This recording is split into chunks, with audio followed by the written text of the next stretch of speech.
আসসালামু আলাইকুম রহমতুল্লাহ। বস্তাতে আদা চাষ করার পদ্ধতি কিভাবে আপনারা একটা বস্তা প্রস্তুত করবেন। এক একটা বস্তাতে 10 কেজির মতো মাটি দিতে হবে, 2 থেকে 3 কেজি গোবর, 1 কেজি মতো ভার্মি কম্পোস্ট, আর প্রয়োজনীয় বালু দিতে হবে। যদি বেলে দোআঁশ মাটি হয় তাহলে সমস্যা নেই, আর যদি অন্য কোনো মাটি হয় তাহলে হালকা বালু মিক্স করতে হবে।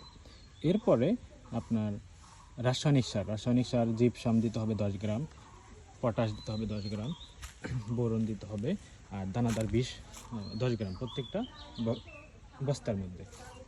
এভাবে প্রস্তুত করে এরপর ছোটো ছোটো করে আদা টুকরো করে, যেগুলো হচ্ছে মুখ হয়েছে মানে বীজ হবে বা গাছ হবে, সেগুলো 3 থেকে 4টা করে এক একটা আপনার বস্তাতে দিতে হবে ইনশাল্লাহ। এরপর এভাবে 8 থেকে 10 মাসের মধ্যে এগুলো প্রস্তুত হবে ইনশাল্লাহ। তো এইভাবে আপনারা খুব সহজে বাড়ির আঙ্গিনায় এরকম বস্তায় করে আদা চাষ করতে পারবেন ইনশাআল্লাহ।